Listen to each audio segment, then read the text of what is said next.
Welcome to today's show. It is sponsored by the great people over at growgeneration.com, where the pros go to grow. More on them a little bit later in the show.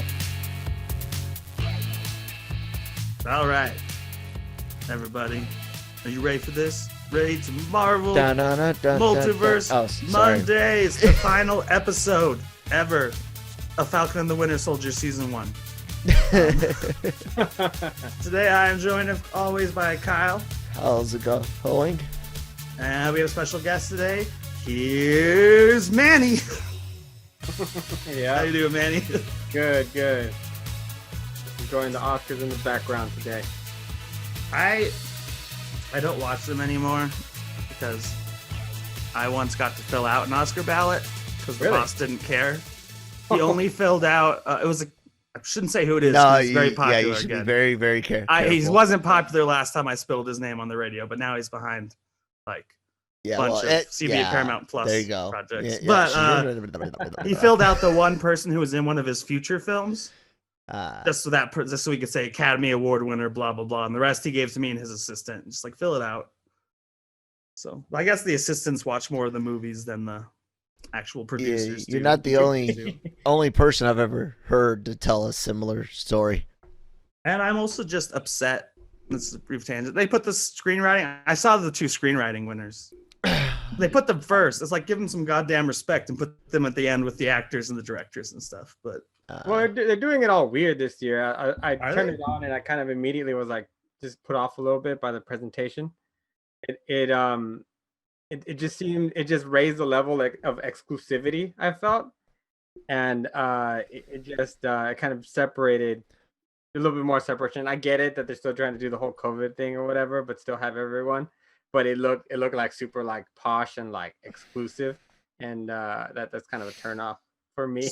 Just do it like the Golden Globes, where Jason Sudeikis is wearing a dirty tie-dye sweatshirt in his house to accept an award. But I will say it is nice to see a lot of faces that we've seen on LRM being nominated for awards. So I think it's because of us. Cool.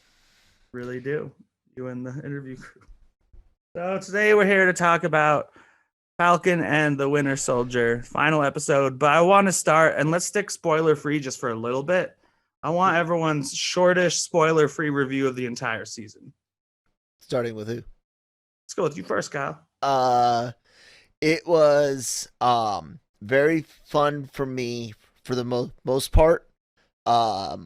Definitely has its moments of anime level exposition, which is after so masterfully doing things, what's the need? And then other than that, I really loved it so much so it's actually got me inspired to look at potentially doing a military representation in cinema or an entertainment panel at a convention in the near future, but not one of those we need more because God, we see military all the time, but one of comparing realistic portrayals of what the average active soldier is the average combat vet is versus the average person that came in in the last say 10 12 years. They did 4 to 6, lucked out, never had to go. They did their time, but everything's a little different. And I've been praising this show for all the characters from Walker to Sam to Bucky on some things. So I really liked it. How about what would you give it? What kind of rating would you give it? Any system of rating you want? Stars, letters, yes or no? Stick with our normal LRM, and I'll after reviewing the play, And I told Manny this last week. I said I got to watch it again. It might go up. No, it didn't. It actually stays as a B+ episode for me. I was saying the season as a whole. Oh, season as a whole. Compared to WandaVision, or just review, like what review, like compared to something you can give it a review. I would give it overall an A-. A-, cool. Overall an A-. Your turn, yeah. Manny. What did you think of the episode? Spoiler free. No, wait, no, we're starting with the season. Tell us about what you thought about the season, the episode, and then give us a spoiler free review. I mean, grade. On the season, very entertaining. That the message was very timely, and I really appreciated that just because of the fact that that's what Captain America represents. It was a clear indication that Captain America represents the American people, not the government.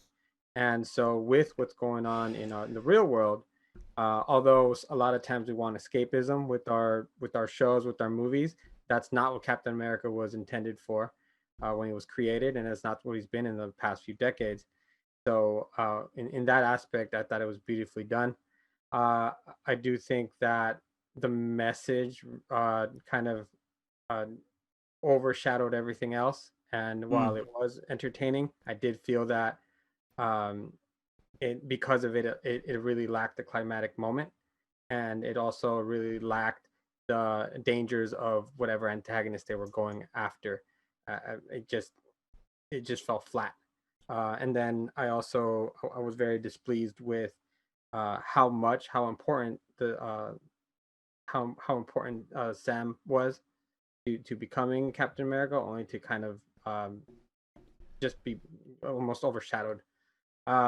So but I mean, the meat of that series was fantastic. The build-up was great. I even think Carly was great, but I thought there was going to be something a little bit bigger, a little bit more menacing, a little bit more Marvel, as we've come to see. So as far as grading it, I have to grade it by everything else that Marvel Studios has given us, which have been filled from everything from phenomenal to straight up trash. Because I mean, in 10 years, you're gonna have everything in between. It's 10 years of work. So Iron Man 3. Fuck you. I like Iron Man 3.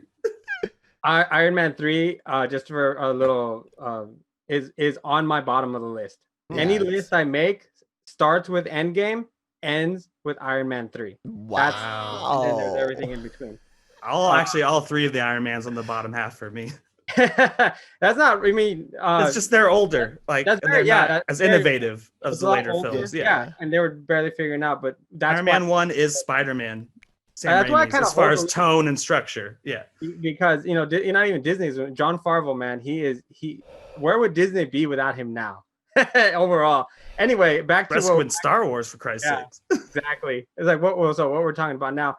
So based on that, I have to give Falcon and Winter Soldier a B-. Okay. I guess I'll give a brief one. I love the finale. I mean, I love all Marvel. Marvel gave me exactly what I wanted, like in a nice birthday present. Yeah, Kyle's doing it right.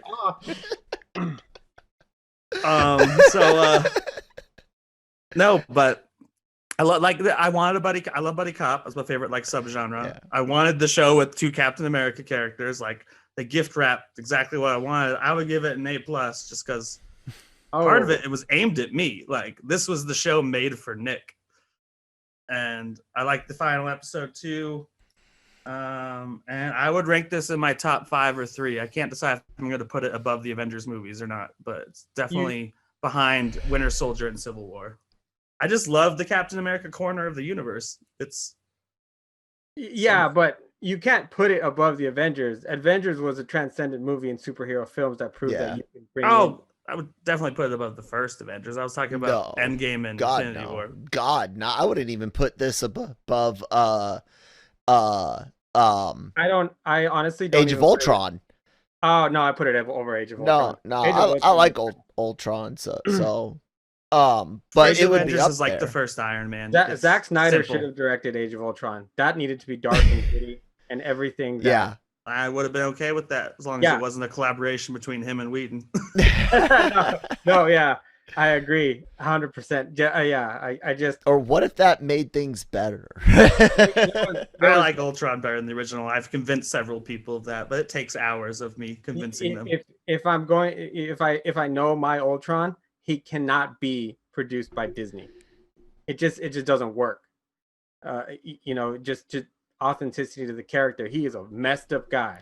Yeah, that really does some damage to the Avengers. That in itself is a 2-part movie. And I think the it's really important that he is created by Pym because of who Pym is, what Pym has done.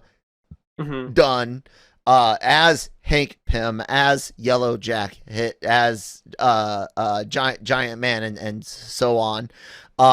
He's not the greatest hero, and having Ultron made by Tony kind of takes a little bit hit of important shit from the character. But that's why I asked, like, compared to what? Like, if I'm just judging this solely on its own as this story for its flaws and all that, I stick with it. An A minus. If you start ranking it in the MCU and you start looking at, okay, well, only 5 spots are going to actually be like in that A plus to A minus range, then this starts looking more like a B, but that's like what Nick and I said in our old ranks it for Kevin Smith films. It's like ranking orgasms. Like, even your worst freaking one, you still got off. Except for the Incredible Hulk. So you're good. So I'll stick with by itself A minus, and I'll get into why it might be a little higher later, or why it might be a little higher for me a little later. But compared to the rest of Marvel, sure, it starts looking more in that mid-tier B range. Let's go on to spoilers, everyone. What's her name? The fucking power broker. Spoilers. Sharon Carter. I'm gonna go through the episode like we normally do, more brief, and I have questions for you guys basically for a bunch of scenes, and then we can do an overall discussion at the end. Sure. So, Carly basically wants to watch the world burn. She gives her exact same speech from an earlier episode where she's like, they're only going to listen if we kill people. She doesn't literally want to watch the world burn. I just wrote it like that because I like the Dark Knight also. But, she's like, they don't listen unless we blow people up. I prefer, I wanted to destroy something beautiful from Fight Club.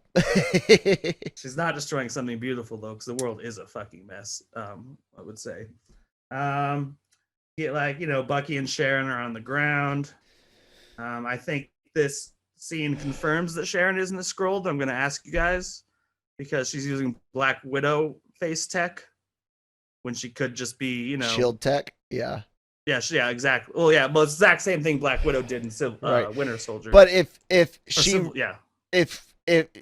reveal to Bucky she was a Skrull. Exactly. So she could have stepped around the corner and came out as Sharon Carter. Could have, potentially, but why would they want to reveal that? I'm going to say it's a possibility, but I'm going to say don't chicken out of this. I know a lot of people are like, "Oh, it was so easy to see," but all the way up into this week, people were like, yes, it's likely, but we wouldn't be surprised if it wasn't. No, I'm not saying it. Yeah. The reason are you sure it's not wasn't super obvious is they made it super obvious last episode, and we don't trust Marvel. Right. And we were like, no. That's what I'm saying is, like, everyone, like the people that are really like, oh, this was such a lame thing. It's like, because it was more of an expectations thing, which Nick and I were always like, yeah, maybe. I don't think so, but I could see it. And then like you said, by last episode, you're like, yeah, I think more than likely, but regardless, keep her human. Agent 13 kills Captain America in the comics. She can't necessarily kill Steve Rogers. So her being this be on the moon. I love that. Yeah, but her again. her being a backstabber like this is killing, stabbing America, so to speak, in the back. So this is a good thing for Agent 13. Don't scroll her. Don't. No, Manny? This was my theory before I even watched. I only watched one video later. My theory was based on the final scene that she's going to show up in Armor Wars next. Yeah. Whatever organization he's working for now has all the information on anything War Machine has. Potentially, yeah. And Sword, maybe even Sword's been researching nanotechnology and stuff. Yeah. What do you think? Should they make her a scroll to make it better, or leave her human? Well, given that they're heading that direction, I wouldn't mind it. Mm-hmm. It's not a problem if some characters who kind of seemed out of place, or maybe bipolar personality that we're gonna probably maybe see in Loki also coming up, maybe one or two from WandaVision and here, if they were Skrulls, it makes sense, right? Because it's setting up something bigger. But at the same time, this is Marvel Studios' own fault for some of the interwoven plots that they've given us throughout the years. Maybe it's nothing.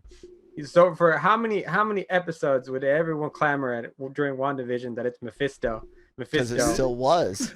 Still is. Still might be. Keep going and then just going and going. And then it just turns out it was nobody. Mephisto? It was Agatha. It wasn't even Agatha. Really, it was Wanda all along. Yeah, it was. Yeah, no, it was really Wanda, so just part of it is I kind of understood what, based on a couple of press conferences I did with Feige. They want to tell these characters stories, because Wanda, Winter Soldier gets a little bit more time, obviously. Sam Wilson, so a lot of these characters didn't necessarily get a lot of time to really deep dive into their backgrounds and their adversity that they go through. So in that aspect, I have loved these two series, because you get to really feel their pain, you get to really feel what they're going through, while still having to go through the motions of trying to be superheroes. And I say trying because obviously one didn't do very well.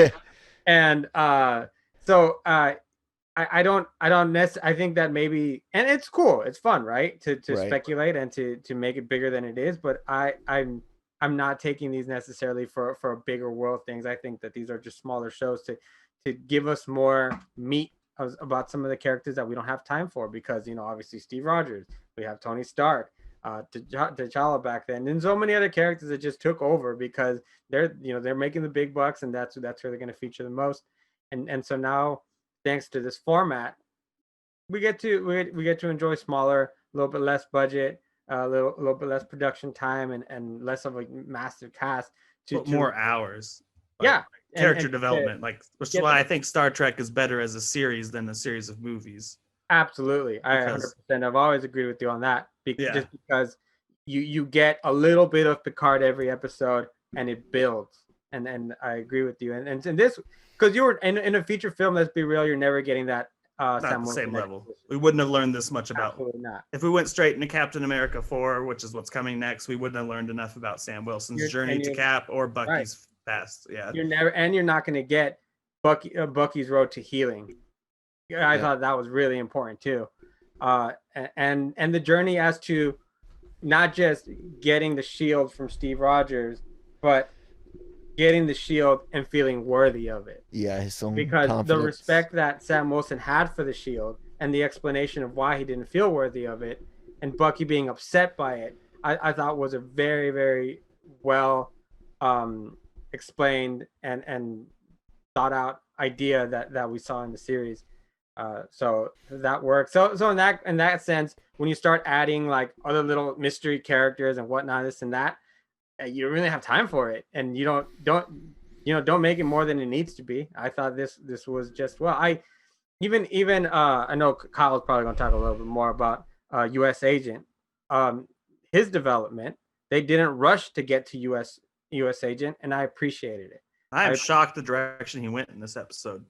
I didn't think he would be redeemed that quickly. I mean, obviously, not necessarily yet, but by the end, we know. Mm-hmm. I'll get to that. Go ahead. So, while they're on the ground, Bucky and Sharon are taking it by the ground. Falcon has Captain America. Black Falcon. No, that's Captain America. Has everything under control from the sky, launching his shield through the wind, getting all the glory shots.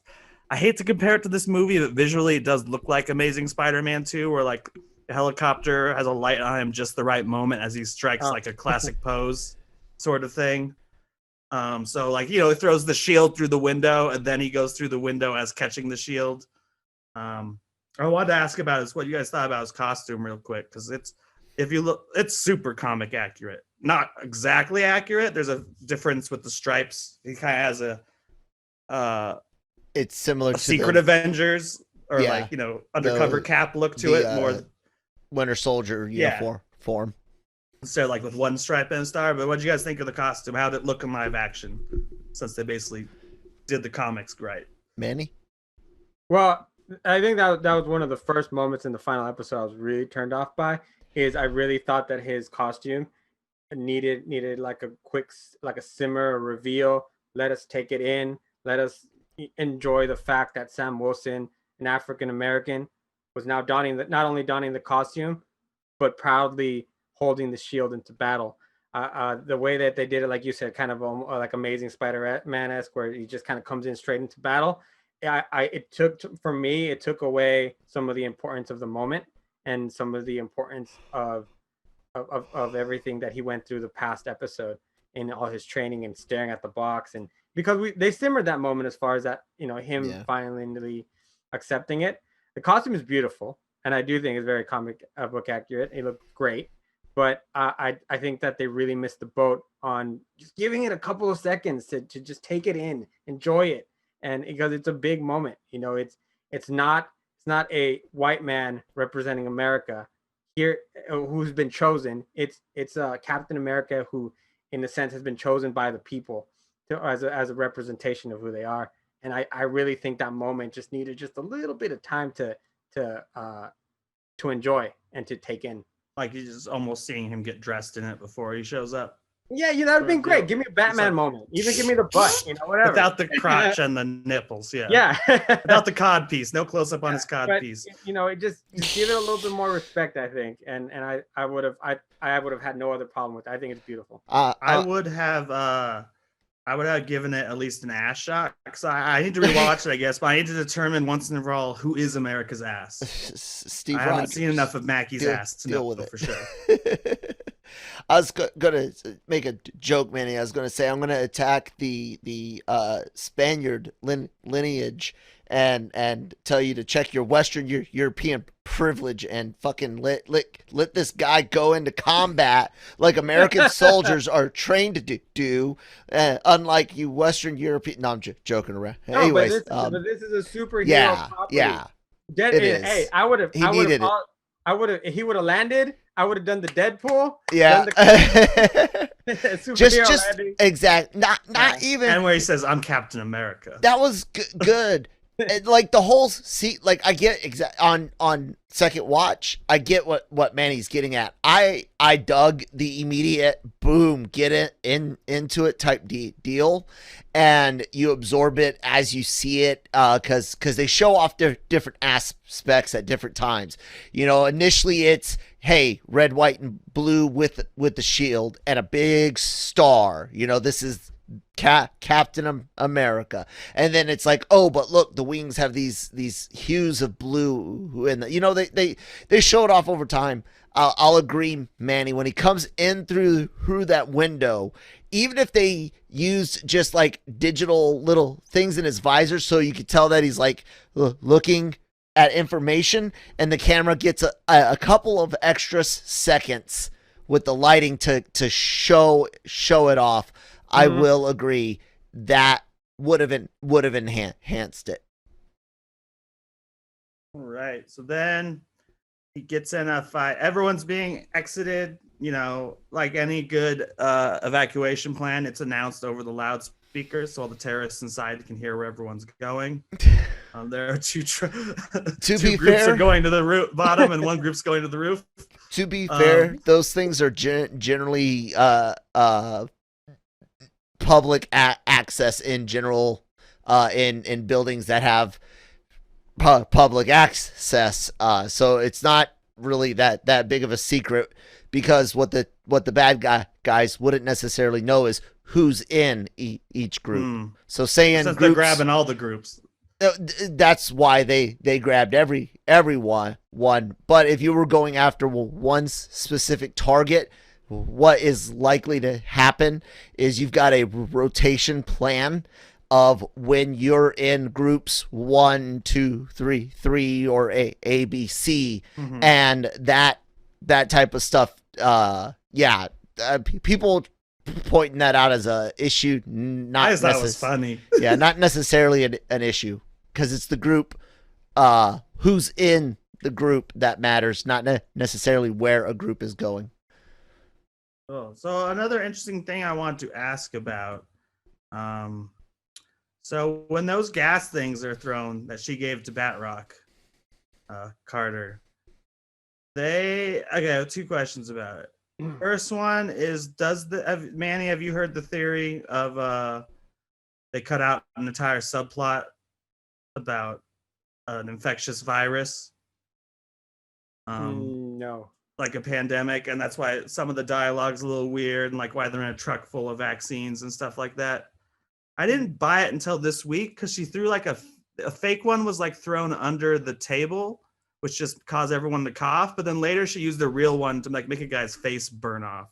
Yeah, I saw green that. gas in both instances. The other question is, if it's not that, those look a lot like pumpkin bombs to me. I don't want to get ahead of myself. I don't think it is a Spider-Man reference.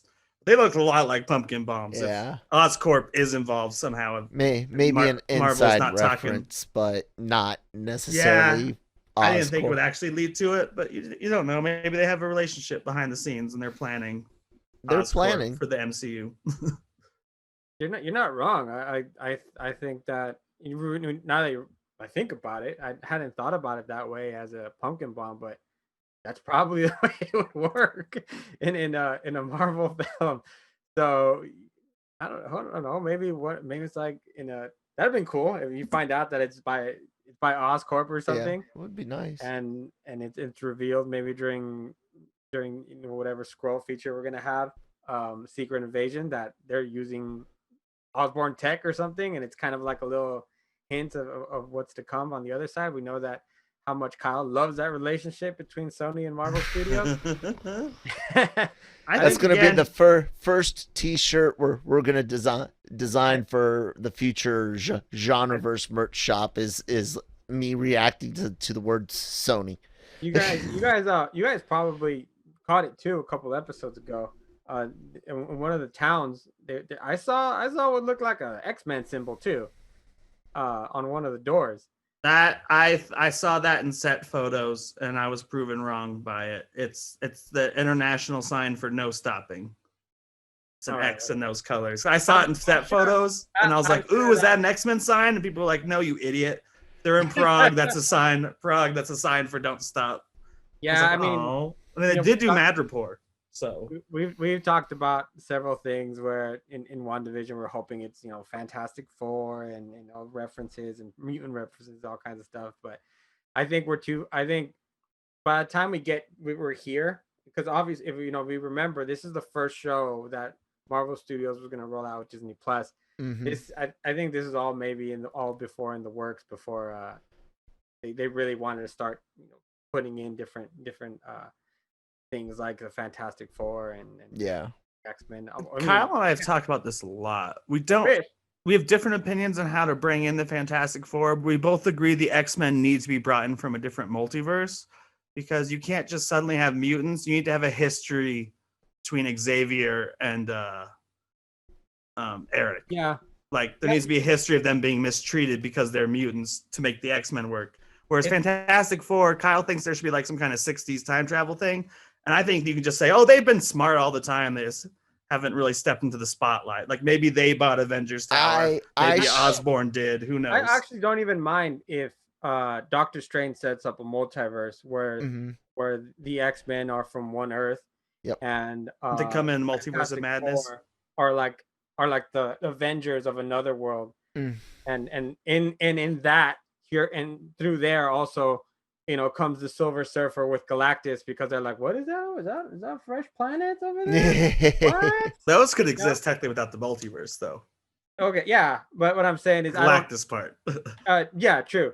But like DC just said, with all their properties, they're just like, screw it, they're just different Earths, and everyone's like, yeah, okay, sure. Like, because we've seen it in comics, and so seeing it in the is and I get it also to some degrees. It's kind of like an easy way out. But whatever, man. Comics are never easy anyway. Because dead is never dead, and and like you have, as we've heard. Yeah, and so you see different versions of the Avengers, and you see different versions of the characters time and time again. But it would be fun. I do hope that we get a little bit more of those references in the near future, because I've never held my breath through these two shows, but Loki, because it deals with time travel and things like that. The first one to deal with multiverses. Can knock some things out of whack that can help. There's one character to cause some type of damage like that. It'd be him, and so that's when my expectation will kind of get up a little bit higher. I think Falcon and Winter Soldier was a safe start, which is what they were supposed to do. WandaVision was kind of them trying to be outside the box, which for me to some degrees it worked. And then now you can really start playing around with some new ideas. That's where I think this new phase is going with Shang-Chi, the Eternals, films like that are lesser known characters that the audience can now really sink their teeth into without necessarily thinking too much about it, because Marvel Studios has earned your trust. And before we even get to the scene involving it, at first I was thinking Phase 4 was mostly to set up the Young Avengers. But obviously so far we don't have living twins in our dimension. We don't have Eli Bradley, I think his name is, didn't pick up hasn't become Patriot yet. Whatever, yeah. Something like that. So we're obviously not getting there but I do think with the introduction of Val, this Phase 4 is building a Thunderbolts, but more Dark Avengers style. Because, yeah, she's showed up twice based on what we've heard. She's going to show up in a movie that's supposed to come out over a year ago. Or less than a year ago at this point. We're not to July yet. So, yeah, it was supposed to come out last May. Yep. So, Carly's trying to stall Bucky, I guess, because, they're getting away on the ground. Sharon does her part. She poisons the one guy, but lets the other two get away. Not necessarily but they get away with two vehicles of the GRC, United Nations, Congress, Senate, whatever you want to call it. It's basically one of those. It's an international. Yeah, it's basically entity. United Nations. Yeah. And I love just like how deep the organization goes. So it kind of feels like Hydra, where someone just hands him the phone to a random person. Yeah. And he's like, "Oh, hey," and she just talks to him. The same thing. She accuses him of not fighting for anything bigger than himself, and he's like, "Fool! All I've done is fight. Like I fought a fucking purple alien. I fought. Yeah. I fought other Avengers. I fought in World War II to serve my country. It's like." When have I not been fighting for someone other than myself? The demon that was put inside my head. Some people think the fall twice is talking about the almost dying in World War II and then dying in Infinity War. And it's like, no, it's like the failure of mission, falling the first time and becoming the Winter Soldier, and then trying to get rid of it on his own, taking himself out of the equation after Captain America, the Winter Soldier, and leading into Civil War, where he just gets reactivated again and realizes that he can't do it by himself. So that's going on. Cap fights Batroc longer than he probably has to because it fucks him up because the helicopter gets away, and then he's like, "You guys have to grab that." And Bucky's like, "You're the one who flies. That's like your fucking thing." Yeah. So Bucky's on the motorcycle chasing down the two vehicles. Cap has to get back up in the air. There's a whole helicopter sequence. which is pretty fun. There's some good action in there, some good helicopter physics and fun stuff. He learns that Red Wing teaches him that one of the people in one of the hostages can fly, so they do a really risky maneuver. But looks cool where he throws the shield to break the door open and then flies through and grabs the guy, and then she has to grab it before it crashes right the helicopter. Meanwhile, you have Bucky on the motorcycle.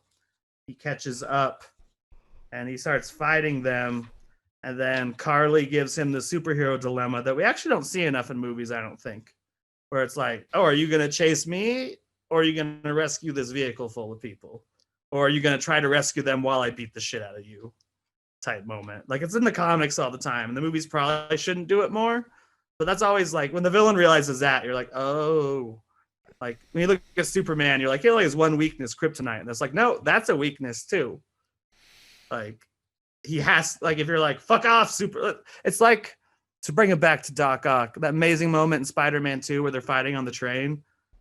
And then Doc Ock's finally just like pushes it forward, rips out the lever, and he's like, it looks like you have a train to catch, and he just takes off.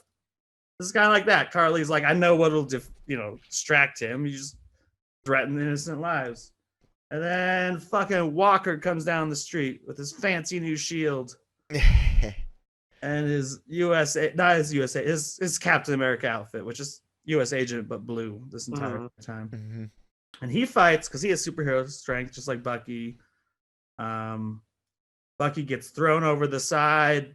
He does like his first superhero landing as Bucky, I believe. We've seen Winter Soldier do one. I think we've only seen Bucky fall on his ass. It is a good superhero landing. It's where Deadpool would be happy. Yeah. Every time I see one of these movies now, like there were like 3 superhero landings in like the third to last episode of WandaVision. Mm-hmm. And I was like, this is getting a little ridiculous. Like, there's almost too much these days. Maybe it's just because I notice every single one. You just notice it now. It's always been so bad for the knees. Oh yeah, that's terrible way to fall. People don't land that way. So Carly does the same thing against Walker. And Walker pauses, but he ends up doing the right thing too. And it's nice to see him and Bucky fighting alongside each other. I don't know. What do you guys think about that whole sequence before we even get to Falcon showing up? It's important because one of the key things for Walker, and I mentioned this to Manny, but I don't think I've gotten to talk to it about with you, Nick, is it within America there's three parts of what makes America America, right? You have the American idea, which people can, have whatever idea they want on the founders themselves, but the ideas that are actually written, the words themselves of our founding documents in general, is this amazing idea, right? So you have the American idea, the all humans created equal, everyone has equal opportunity to succeed or fail. It's a good idea. Then you have the American people. We are very different based on our experiences, where we're raised, what religions we're exposed to, forced into, or even sheltered from. You then have to look at the U.S. government, which we can nitpick all day long, but it has a purpose, and yeah, it's definitely got its pluses and minuses, but Walker is an example of a good soldier trying to do the right things within having perfect morals. He's got an allegiance to the American government. That's the thing. And his partner too. I mean, most people would do that. I think the difference is Steve Rogers wouldn't have done that. Right. Rogers wouldn't have killed the guy. I think I may have killed the guy if someone killed my best friend in front of me. You know, I'm not Steve Rogers either. Yeah. And that's why when people are looking at Walker's excitement at the end, that's not him getting excited about doing something bad. He's even like, I'm back. I'm in the military again. I'm doing my purpose. So he's one of those that will back the government, even if an Adolf Hitler was to rise. While you have a lot, or Steve would break, where Sam, Bucky, and Steve all looked at the government and said, "No, this isn't right." And this is fear, fury. Yeah, it's great. I love it, and even though his allegiance to the government over necessarily the idea or the people, the fact is he still has that soldier mentality of civilians first. You got to save lives. Their lives are important, and it's nice to see that happen. Yeah. So I did forget to mention that when he's fighting Carly, one of the points that gives him strength is he did in fact, we were unsure last week, just put his medals on the inside of the shield to remind him he didn't burn, melt them down for the thing, which is good because, as I wrote here, it's a note, shield is fucked. That's all I wrote. Because his shield gets absolutely destroyed, like hours within him making it feels like. But then, everyone's down there. They can't save the ship, and Falcon shows up. Captain America. I'm going to keep doing that for a while. I'm sorry. Captain America shows up, and he uses the shield to push it up with his wings, not his arms. But he also uses very Stark techniques, like Stark on the Ferry techniques, where he has two drones attached because he's not superhuman. Mini push it up. And I want to ask you guys this because I feel this is true. I feel like this version of Cap is Steve Rogers meets not Tony Stark, but meets Iron Man, where he has more tech than Rogers ever needed, but he has the soul of Rogers because he's not like, Red Wing is something Steve Rogers would have never had.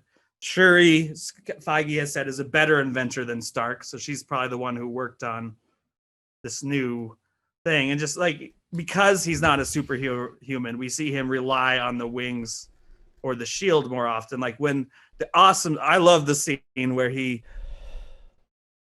grabs the guy and they both go under like the shield. I mean, the wings form an entire canopy over them, and then he holds the shield above that, and it like deflects an entire helicopter crashing. And I think that's the way they want. Does anyone else get like so I'm not comparing him to Stark at all, because Stark's a fun asshole, but anyone else feel like he's kind of a Steve Rogers meets Iron Man at this point? And on it's right, and just I didn't get I maybe it's just the way I've always looked at him. I'm just saying his tactics. He uses a little bit of tech and a little bit of never compare skill. With Stark I mean, all soldiers then are just to, I'm an Iron Man. Rogers didn't need that tech just because Rogers was super. And then as far as Steve Rogers, he's as a mentor, so of course there's going to be a lot of him in it. But he's using his personal experiences and all his training to be the best superhero that he can be. And so I guess I didn't get that. The only association I see with either of them is the shield, really. And I think it's just because of how much he's done for both characters. Just a little piggyback off of what the last topic I didn't get to mention about U.S. Agent. Steve Rogers, he did some pretty messed up stuff for Bucky during Civil War. If you guys don't remember, he was an aiding and abetting criminal, somebody who had just killed the leader of Wakanda. He didn't kill anyone, but he did it. You still get the jail time for that kind of stuff in the United States. So yeah. He took Tony Stark pretty far in that battle. He didn't kill anyone, but he did like that stairway sequence. He beat the shit out of people. So to say that his Walker's reaction is kind of it's like Batman at the end of Dark Knight, where he's like trying to save people, so he's like throwing them off the edge by a rope. The SWAT agents. Your friend, and so when Walker does that, he fucks up. He breaks some people's bones or in the hospital. I'd lose it too if that was my best friend for so long. He fought. And it's a deeper bond, and I will never be able to really empathize with it. I know Kyle could because he's been in the army, he's had friends like that. It's a deeper bond, I think, where it's not only a friendship, but it's you put your life with somebody else's hands. And when somebody else takes that from you, or takes it from them, kind of very much unjustly, it's going to incur a reaction. And kudos to Marvel Studios for allowing him to continue to be the proud U.S. Military servant that he always wanted to be, was, and is to that moment. He just had. Mm-hmm. They have a race.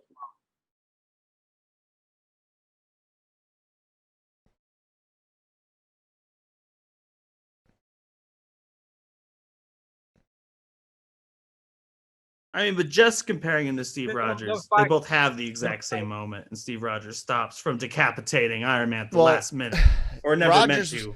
Rogers was never going to damage Stark. When he raises that, I almost disagree. I almost think there was a moment he was so angry he was ready to decapitate Stark, and then he pulled back. Stark thought, because Stark doesn't think that anyone is capable of being that, and that innocent, especially after learning that Steve had hid this secret. So in Stark's mind, did you know if you could do that you can chop my head off. Rogers, from the get go, even Bucky goes to try to disable Stark, trying to rip out the chest, the arc Bucky loses an arm for that, and that's luckily all the same arm. That's all Rogers was trying to do. But the important moment there, and which pays off in Endgame, is that moment where Tony thinks Steve is about to do something Steve would never do. He has the super serum, but he's still human. Manny. So I feel like he was caught in the moment. He was going to do whatever the last minute. Do you agree with Kyle's theory or my theory? If it was, I'm just going to disable him. Was Cap actually close to doing it, or was you're aiding and abetting somebody out of prison for something that he did? Yes, Cap was going to be. And your reasoning is not right. Just because he's not doing it, he's not his fault, doesn't mean you don't bring him in. I agree, and I think he pulled back, obviously, because he's Cap. Yeah, so and that's wrong. That's absolutely wrong. So if he can break the law, there is no evidence to say that he can't go any further. Well, that's what he says. He says let us be the one to bring him in, and they were like, no. Tony.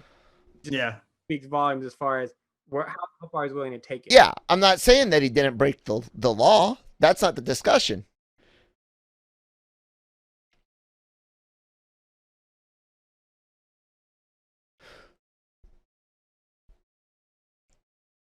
Right.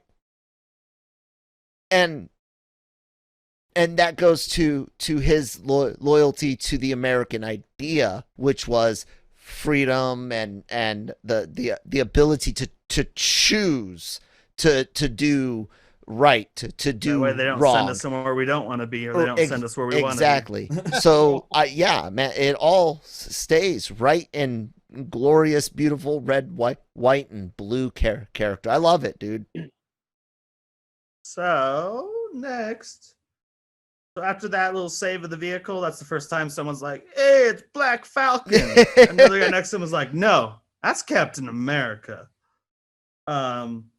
And then we get to like kind of the basement sequence, as I would refer to it. They somehow run into some underground space. You know what? You know what basements can usually be great for, Nick? Basements can usually be converted to outstanding storage spaces, and not just storage or a killer spaces, podcast studio, but they can also also be turned into, where it's, legal and authorized and safe and appropriate to do, be turned into spaces to grow things. And it would be great for our sponsor for you guys to go check them out. And here's a word from them. Grow Generation, where the pros go to grow. Grow Generation is your one-stop shop for hydroponic grow supplies, product systems, and more. Grow Generation serves customers across the nation and carries a wide inventory of renowned cultivation brands. Go to www.growgeneration.com, where the pros go to grow. Yay! Wish I had a basement. When I was in California, I considered growing some in my closet, but I'm like, all my clothes for work will smell like marijuana. I still love them to send me some free shit so I can really tell them the audience how great it is. Yeah. So yeah. You can contact me, Grow Nation or whatever. Anyways, Nick, the basement scene of basement sequence, basically. You got your little three-way gun off at a certain point where Sharon is the power broker. Mm-hmm. She's called that. She doesn't accept it necessarily aloud, but then Batrock's like, "Oh yeah, I'm blackmailing you now 4 times as much to kill Carly, so don't give away your secret." Mm-hmm. And then Batrock's the one who gets shot first. Sharon gets shot too, but it's not a death shot. And then Captain America comes into it and he fights Carly and he's doing the whole Winter Soldier, I don't want to fight you dealy. That's actually. And you learn that most of his jumps and stuff he learned to get out of the way of someone, not necessarily to attack someone. Because I've joked about this before. These days he's less of an Avenger and more of a mender. Kind of a joke off the last episode. There's a line about that. But when he gets the whole stay down line, like Stark said, I was a little bit disappointed he didn't say I can do this all day, but that's not him. It's not that's him. Our other boy. So he just says no. And eventually, basically, she's going to shoot him. He's at her mercy. And then unexpected, like in any movie from Raiders of the Lost Ark or ever, the gunshot goes off and it isn't at him. It's her being shot by Sharon, the power broker. Yeah, and Carly was pulling she was going to shoot. Yeah, she was about to shoot. It's one of those situations where you hear a gunshot and then the other person goes down. You're like, man. Whoo! Never. Exactly. Ever. Like I said, Raiders of the Lost Ark didn't do that. Neither did anything since that or before that. And then Bucky's able to catch the rest of Carly's people using an app, even though he's 100 years old. And then John Walker gets to quote Lincoln, and I love that part. And afterwards, he's like, Lincoln, and then Bucky's like, well, it sounds stupid coming out of your mouth or something like that. But this is this is good Walker working with Bucky to take down. Because actually, it's not that important to the scene we discussed. But when they go in the basement, they split up with the 2 super soldiers together just so Bucky can keep an eye on Walker. Yeah. And they're able to bring down everyone else except for Carly, who is killed. And then there's a very interesting moment where I felt like it was a very powerful visual moment. Like we discussed earlier, Marvel's full of superhero landings. Like Iron Man, it's always clunk on the ground or something. When Falcon is carrying Carly, he lands like Superman. Very gently steps onto the ground and is like an angel or like Superman. I thought Superman, other people thought angel because of his wings. But, most superhero, Tony Stark was like, clunk, I'm on the ground. And he was like, gently step onto the ground and my wings go away. Well, Superman. Reminded me of Zack Snyder's even Superman, Jesus, bullshit. I was going to say, correct me if I'm wrong, Manny, but isn't Soup's cape and the way Joker, that it is big and flutters with that, isn't that supposed to be angelic imagery on purpose? Yeah, I was like, come on. Not Whedon. God, Whedon didn't know anything. Zack Snyder is obviously comparing Jesus to most characters. Yeah, exactly. And just the press and picture, Jesus not even anything in the movie. 2 different things, but Bill, when I saw that, I was like, "Come on, Snyder! You can't compare Superman and Joker to Jesus." Yeah. Gotta pick a side, man. And then Sam lectures the GRC. He gives his big speech that applies to recent administrations, across the world, where he's not just talking about like being a black Captain America. He's talking about refugees. We've seen it these last 4 years. Every Western country's like, no, we can't take in that many people. have you seen Western? Oh God, Nick. Well, the other ones don't take in anyone, but then they look to people like us in France and Spain and Italy, and we're like, not that many. So that's all I meant. So Western countries are expected to do that shit, and that's who the GRC will be made up of. But they just want to send them all home and stuff. And Sam Wilson gives the speech about like, I'm kind of glad like this shit happened because like you guys have never had to struggle in your life. Like now you get to feel what it's like to be the rest of us. You have to make the hard decisions. He doesn't know that all of them never struggled. That we hear about people that get elected every 2 years that came from fairly humble beginnings before they become corrupt within 2 years of sitting in office. But it happens whether out of malice or not. Power corrupts, and power corrupts absolutely. So, or even if you just feel like you're protecting your country, but Sam Wilson's here to be like, fuck all that shit. Not really. He didn't say fuck it all. Well, not fuck all of it, but it's like you guys need to do this without. Obviously, he even points out, he's like, do you know why she has like thousands of followers across the globe? Yep. It's because what you guys are doing. It's not what she was doing. He says basically stop, slow. Because everyone brings up valid points. Well, all these people that had nothing all of a sudden got something. Well, what about the people that came back? Well, fuck you. You know what? You're right. It's a fucking complicated situation. Let's take some more time about it. These camps, they're not the greatest, so let's make them better while we figure this shit out and get a good solution, because there's going to be some compromises. I'm sorry. You have to reach them. Some people are going to get their homes back. Others aren't. Others are going to have new homes built right next door. Like I almost wish they would give us some like in canon comic book or novelization shit about just breaking down the return. Yes, give me that. Just My friend did share a great meme with me, Andrew, who listens to the show, where it's like, like it's a very simply drawn head. You've seen those kind of memes, and a very complicatedly drawn head with simple ones like the blip and Spider-Man. And the other one's like the blip and Falcon and the Winter Soldier, and thoughts are coming out like relocation, like not enough food, not enough medicine. Yeah. And the real shit that matters, not the Spider-Man joke. I know Manny has some issues with this scene as well, because there's several points that Sam brings up that we got already, but I actually want to I'll say bravo on when they allowed that, other question. Well, what about the people that came back? Which they definitely should have said. That was exactly. I'll say bravo for showing that it was complicated.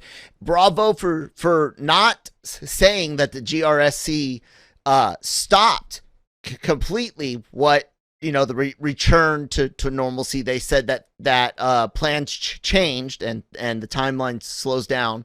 And I will also say that there was one thing I'm going to get slightly political on, and that's labels. And he goes, why do you want to call them terrorists? Well, if you attack civilians for the purpose of political change, whether it's religious or a-religious, if change is the thing and it's going after civilians, that's terrorism, pure plain and simple. Right. And like I get the idea, because he throws in refugee, which if you go again by law 1952 or 54 UN Convention on refugees, dictates exactly who can claim refugee status, and economics is not listed, and even crime, like your area being crime ridden. You got to be persecuted for being, a religious group, an ethnic group. You got to be persecuted by the government to be a refugee, right? Or in the middle of a war-torn nation. Yeah. So I'll say this: no matter what we do with labels, they can always be used bad. I'll take the word retardant, not even retarded, and I might have to bleep that even for the algorithm, but just saying, cut out a little segment. Yeah, saying something that is fire retardant, and somebody that is overly sensitive because kids being kids back in the 80s, 70s, he's used retarded which was a medical term. They used it as a bullying term. Somebody gets bent You're going back too out far. of shape. We did that in the 90s and early 2000s right too. That's what I'm getting at. But they changed it to mentally handicapped and special and and eventually kids used those words to bully. And the thing is it's not necessarily labels or words. It's like we teach my son, there's no real such thing as a bad word. In the right context, any word can be written down or said.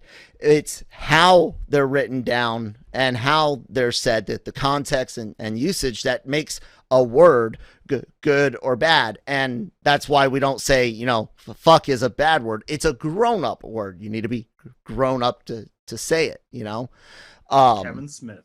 Right. All the fucks I need to fuck. So I'll say that about it, but definitely, Manny, you got a lot more to say, so have at it, bud. I agree with you as far as the labels go, but I mean, if you're going to go by definition, she was a terrorist. Yes. Mm-hmm. And to try to define her as anything other by really excusing her actions, it does not help society at all. No, she's like Killmonger.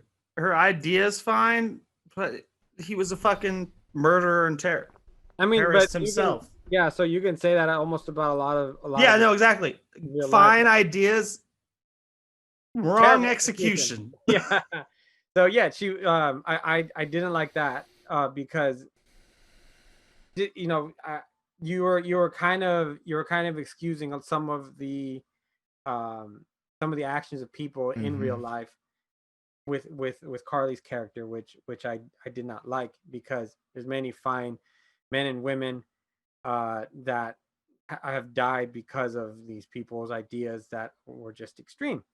My biggest problem with I mean, that is a huge problem already, but I think the problem I had with it is these ideas of race and of some of the social commentary were given to us very, very beautifully throughout the meat of the series. And this is too much of a South Park Community explain it in one scene type of thing. It's like, here's the lesson we learned today. Yeah. As a viewer, I was kind of offended by the idea that we don't think that you got the message, but here it is all over again. So to make sure that you get what we're talking about, and I was like, wait a minute, we already covered this. We know that this is where the end game was. You were supposed to give me a climatic moment with the finale to justify it all, to give me an antagonist that was behind all these against these ideas. And instead what you did is you just summarized the last few episodes, didn't necessarily give me a good reason why the GNC is actually going to go back and just magically say, okay, we're gonna vote we're gonna vote the other way just because of what Sam Wilson said. My friends, the way the real world works. I was watching it with my friends, and they're like, "Well, now they'll change their ways." And I'm like, "Really? You think because one black man in a costume told them something on camera, they're gonna go and change?" Very next scene. They decided not to do the vote. Yeah, exactly. Really? No. It says there's changes and. There's the newscasters who are like, it's taking longer. Yeah.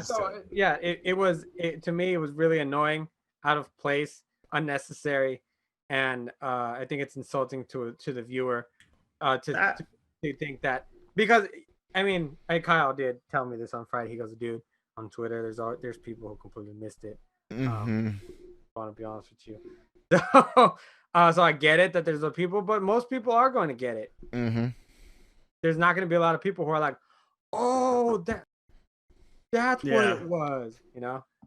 I liked his speech, but that brings me to my next question, which I think I agree with you on. Is Carly, we're supposed to like her.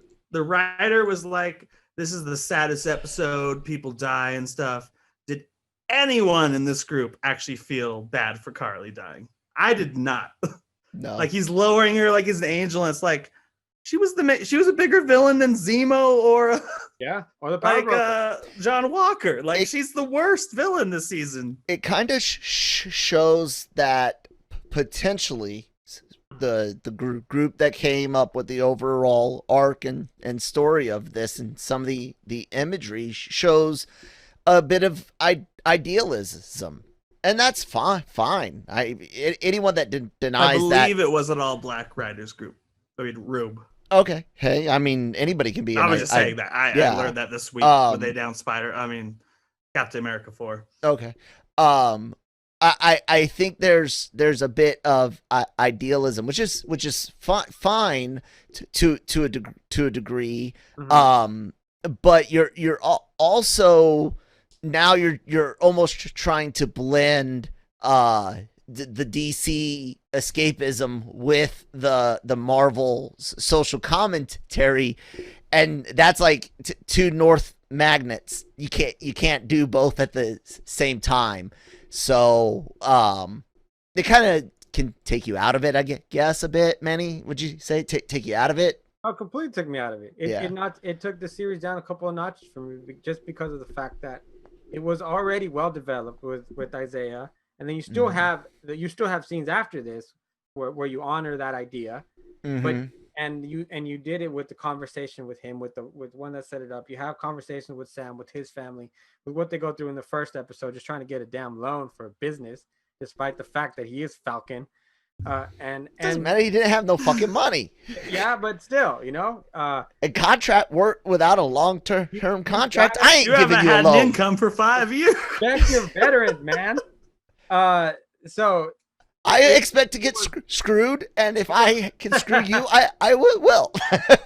it was all very well developed. Yes. All to be, just thrown back at us like, all right, you didn't get it, so here it is again. All in like Nick's saying, in the South Park version kind of finale, where we're all together holding hands. We learned a lesson today. Yeah, here's the lesson of the day, guys. And by the way, the number of the day is, and then they, whatever. That didn't bother me as much as it bothered you guys, because he spoke to larger issues than race. But they had already done that all season. Don't patronize me and feel like I didn't understand the message. I did. I got it. I enjoyed it. And don't because then doing it this way is where you start turning people off. Yep. Because it's like, oh my God, here again, I got it. I'm on board, but let's move on. Let's continue with the story that takes place within this social commentary. All season. I stand by the "We Got This Covered" article from a few weeks ago that said 80% of people turned it off after the cops. I think "We Got This Covered" is 100% accurate on that. I don't trust "We Got This Covered" with anything. No. I'll say this. Episodes 1 through 5 for social commentary is Mandalorian season 2 final episode, bridge storming female scene. This speech is A-Force in Endgame. Fair enough. I understand what you're talking about. Manny, is that a good comparison? So it's not a. So he's saying that we discussed a lot, me and Kyle, that you have an all-women team except for Mando at the end of season 2, and it's not made a big deal of, and then you have this very manufactured endgame scene where all the women show up in the same place in the battlefield at once. So throughout this, Spidey. Yeah, throughout this whole season, we got this gloriously, wonderfully woven, natural storyline. Mandalorian. Then at the end, it's like, oh, wait, we're not sure if you got it. A-Force!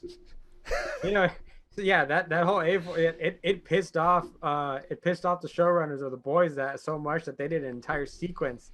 Oh, I love that. Yeah. Yes. Oh my God. I think, Kyle, you hit it. It led to great boys material. That one bad scene in Endgame. You hit it on the head, Kyle. It was natural, and that's what made it great. It's relatable, and it was great.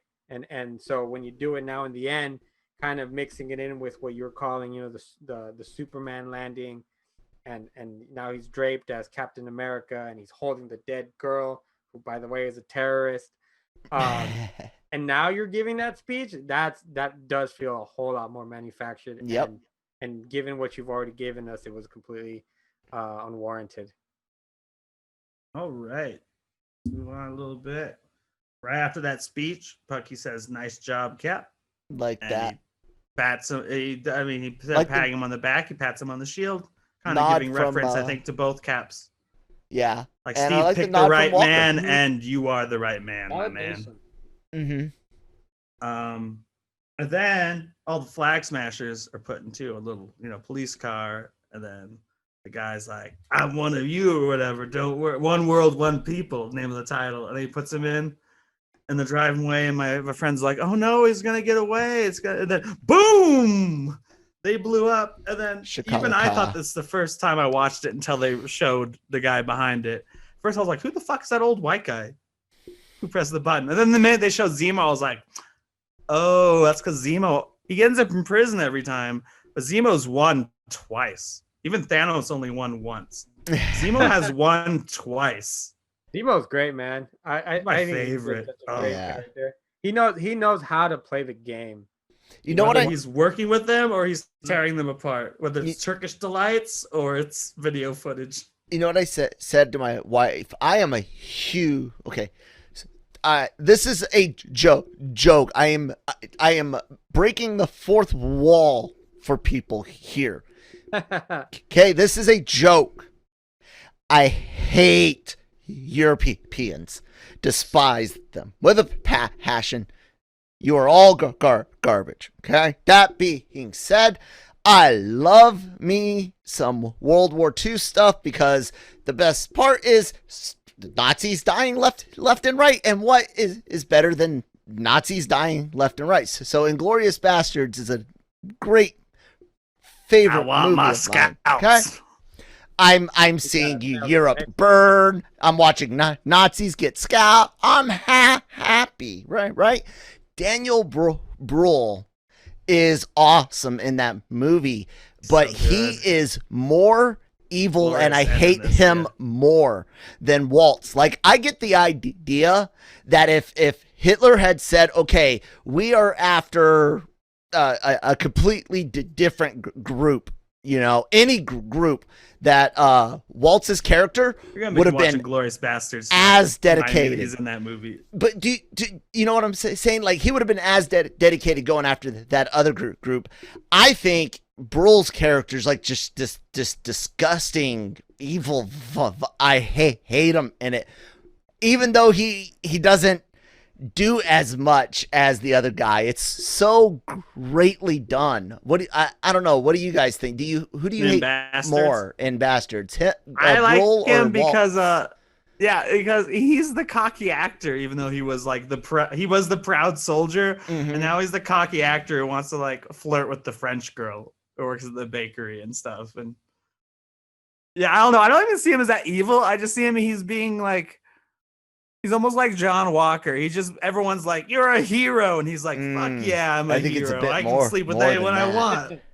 I don't know, maybe, Hitler's but coming to my premiere of the movie I starred in about myself. Yeah. Like if they made German's American Sniper and it starred the original guy, which is not possible, but so you could still dislike him more. That would make you like even more gross. No, like I think he's a despicable character, but yeah, it's always fun to watch Daniel Bruhl work, even yeah. if it's like a drama, like The Lady in Gold I saw with my parents. He's delightful. What do you think, Manny? Who's the more evil guy in Bastards, Bruhl or Waltz? I think Walt's is still bad. I didn't answer the question fully. I think more evil though is the question, not doing bad things. Who's the more evil? I think I'm gonna have to go Walt, man. You still think Waltz is more evil? That's a biased answer too, bro. I imagine when you get home, you're gonna want to take off that Nazi patch. There's only one horrible film that Waltz has done, and that's Green Hornet. Other than that, which I watched part of last night when I was wasted because it was on Netflix or some shit. Other than about that, Water for Elephants. I never saw it. It looked terrible.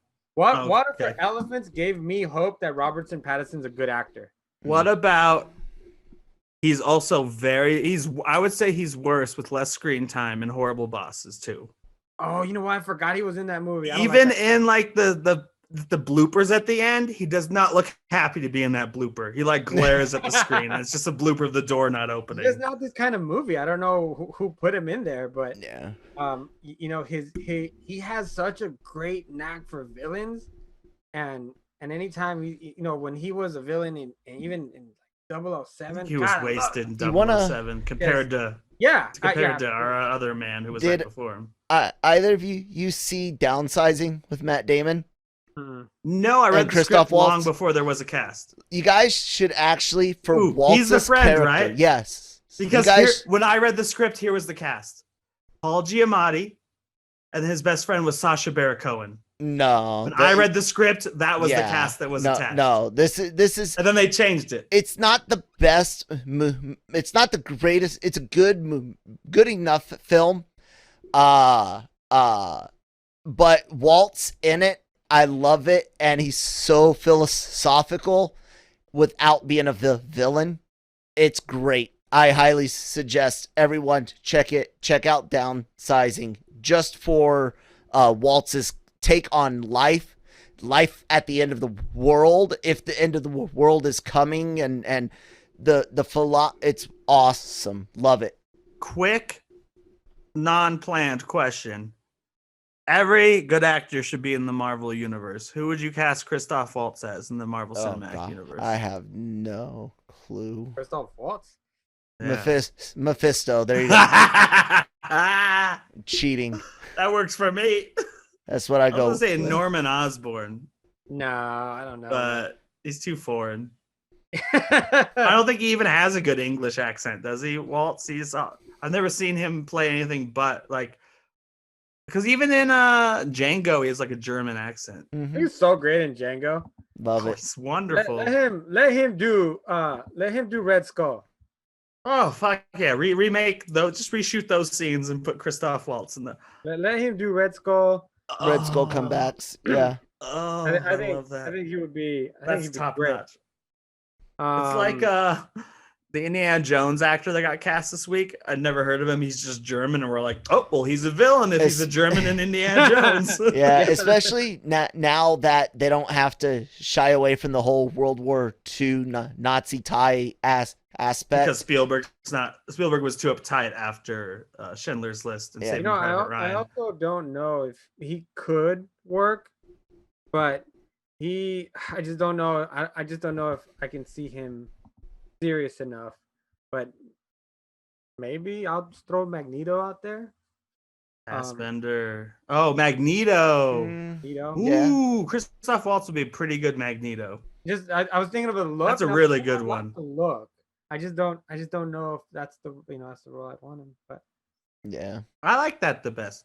Can I ask this? Yes. There was a lot of discussion about what would be the catalyst. Why wasn't Sam with the shield before this show came out?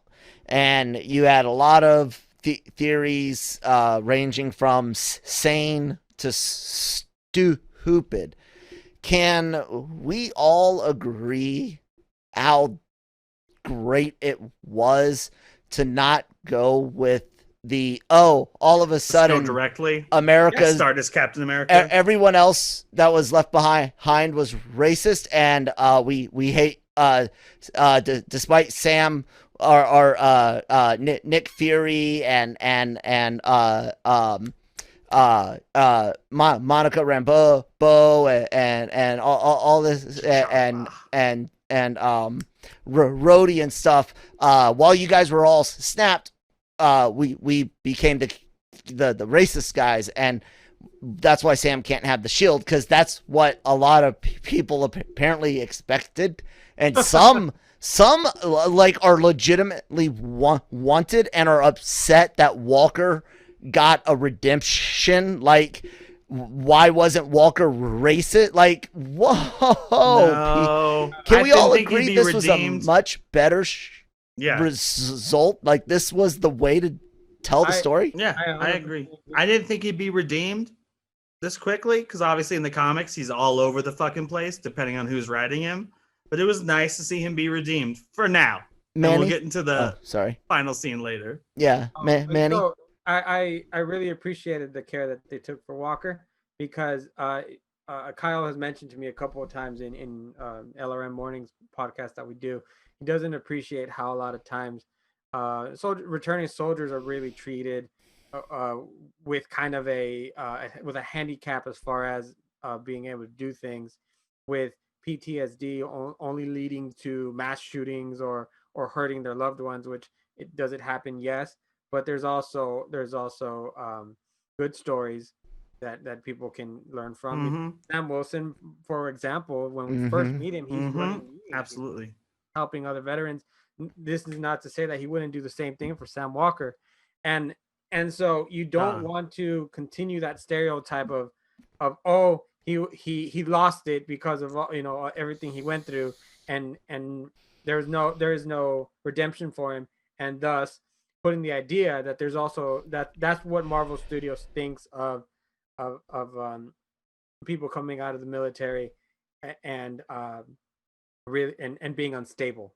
So the fact that he's able to go through that, take a moment and really just kind of get his bearings back, and then have that redemption is a way better outlook and a better image than they would have had if he just stays like a bad guy. Like, what are you doing? It also makes no sense in the sense that he served his country proudly for so long, and because of this one event, he's gonna turn his back on his country. Yeah.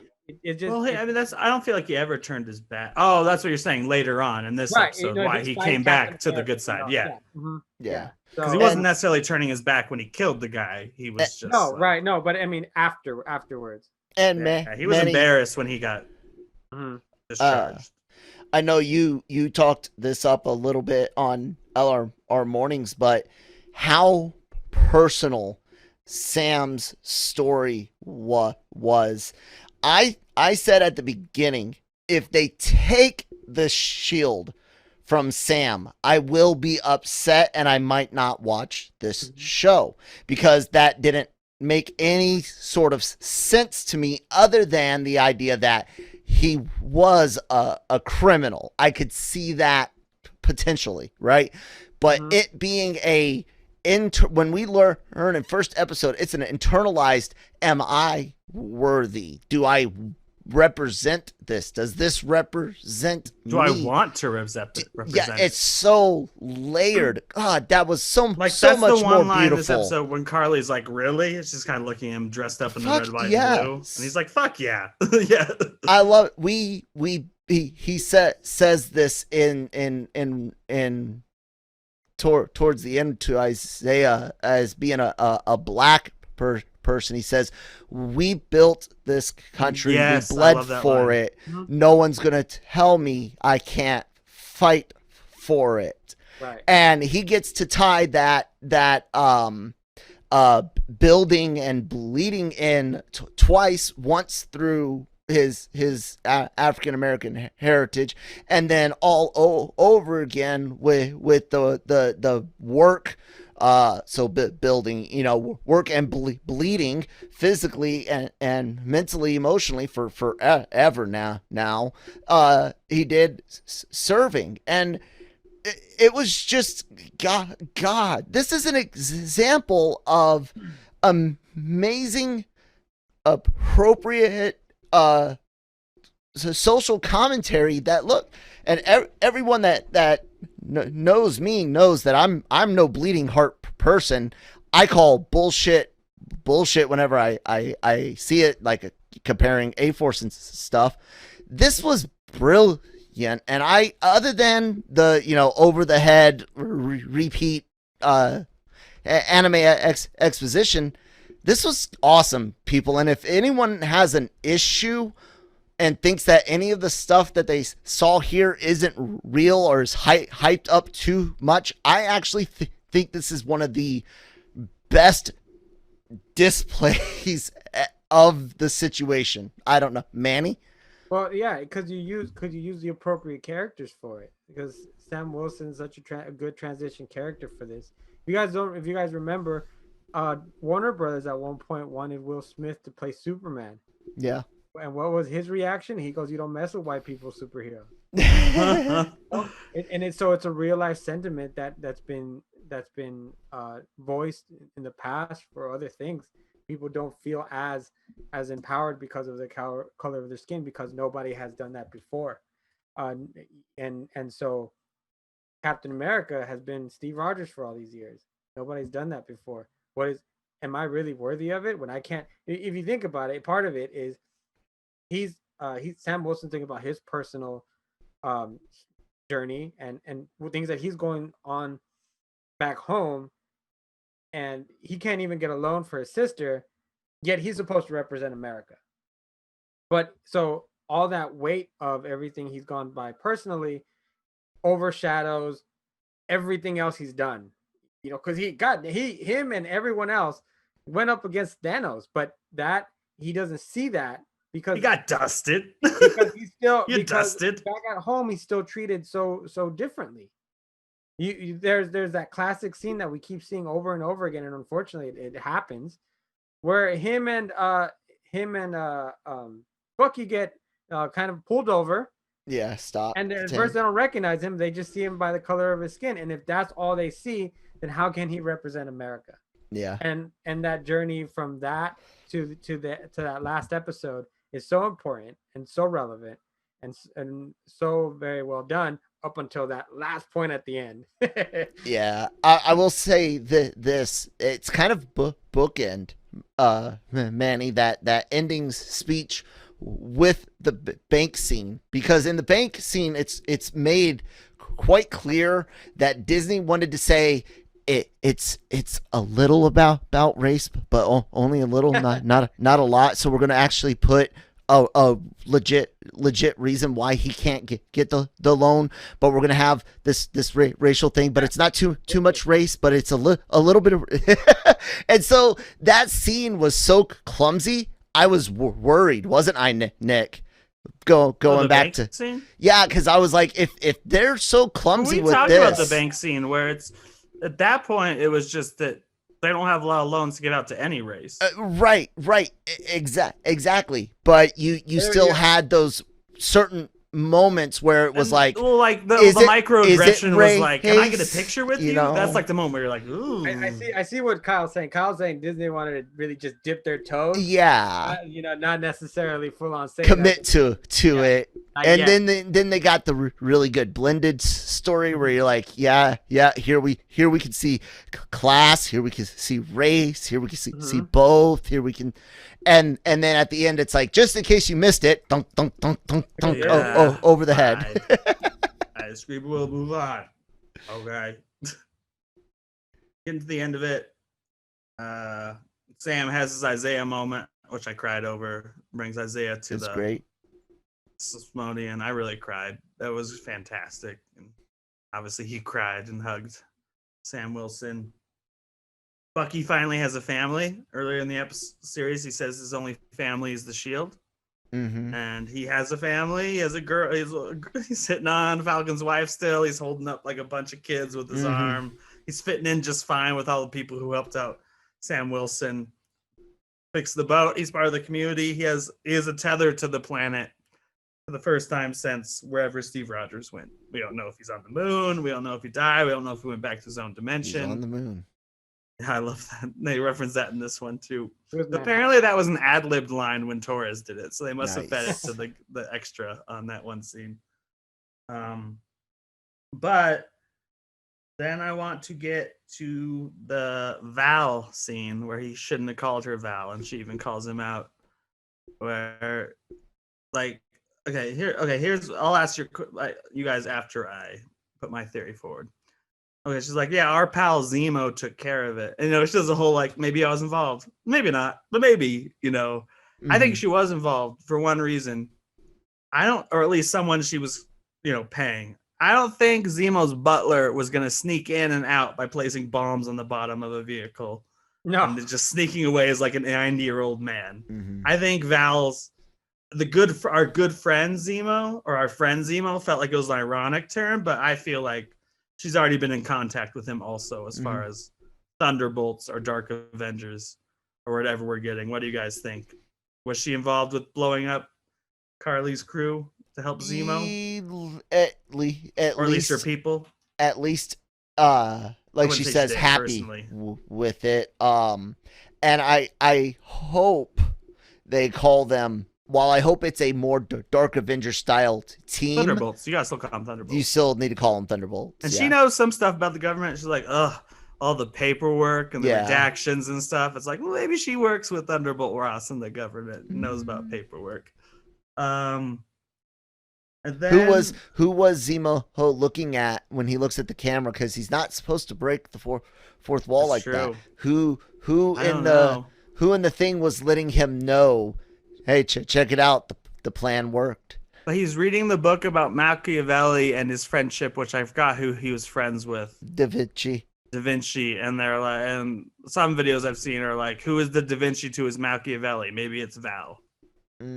Like, ends justify the means. Obviously, I think we're leaning to.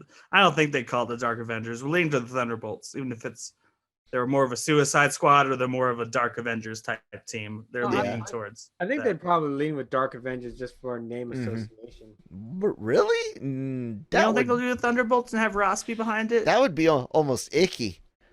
Dark Avenger, icky. It works, but like it's more clear than like the Legion of Doom or something. But at the same time, in DC, Justice League Dark isn't the bad guys. No, it's the guys that deal with magic. That's my favorite team, the Constantine team.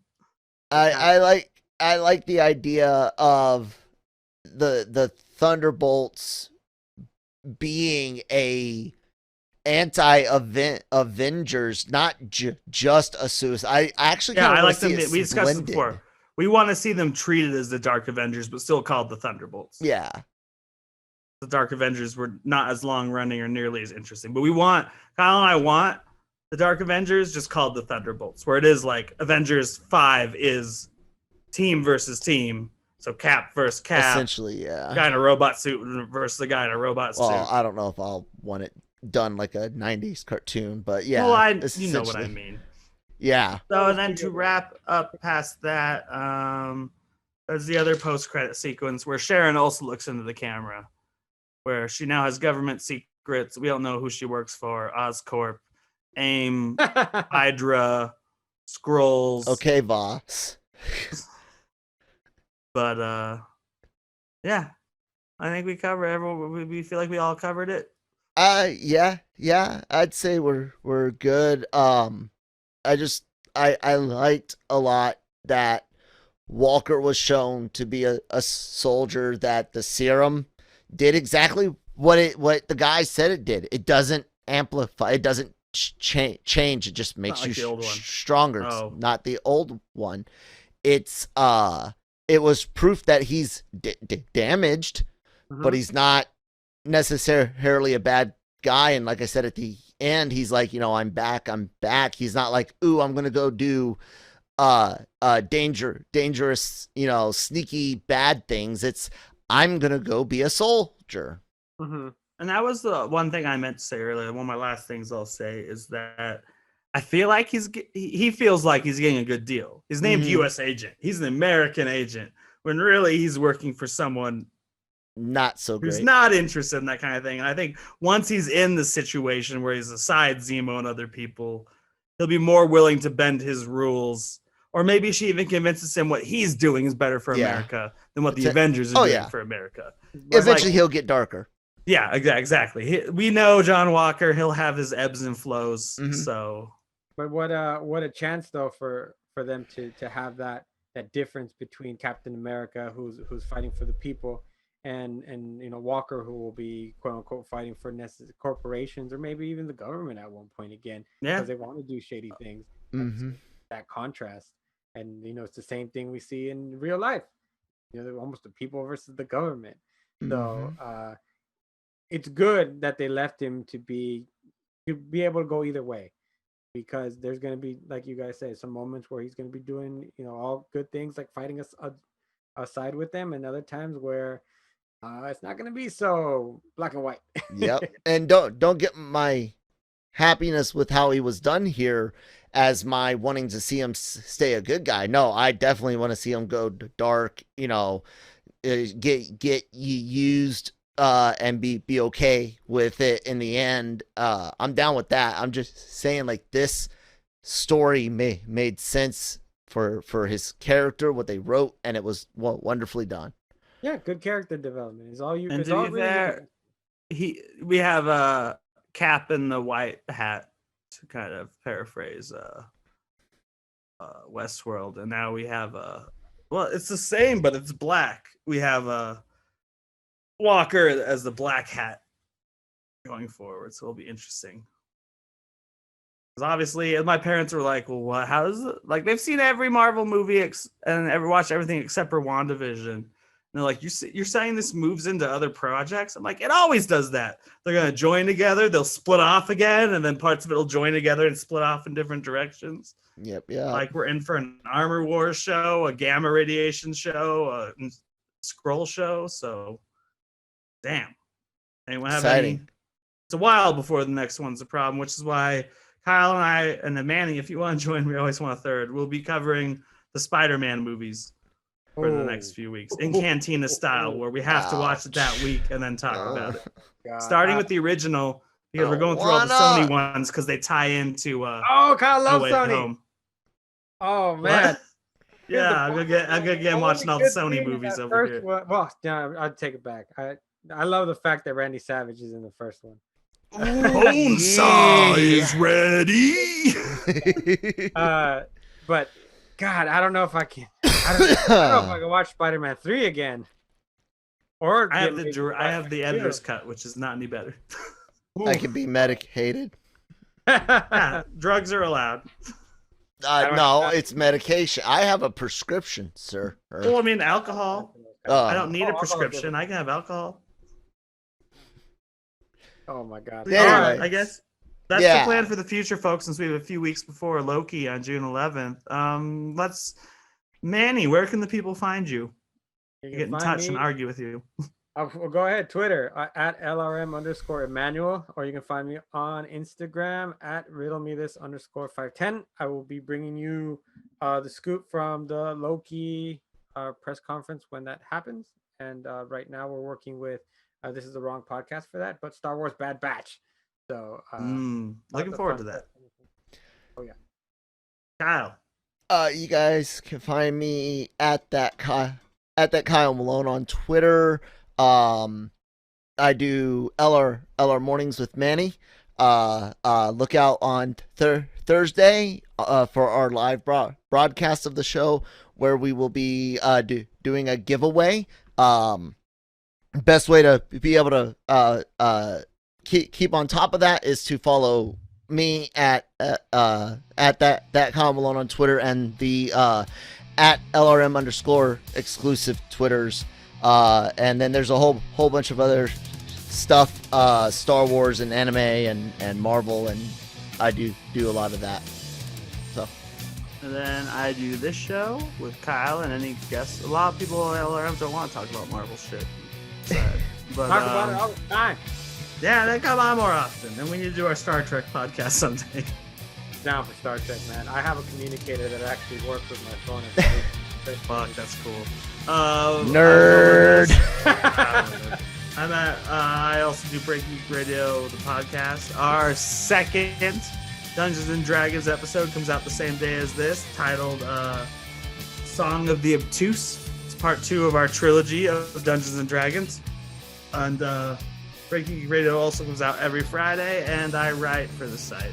So with that, Excelsior. Enough said.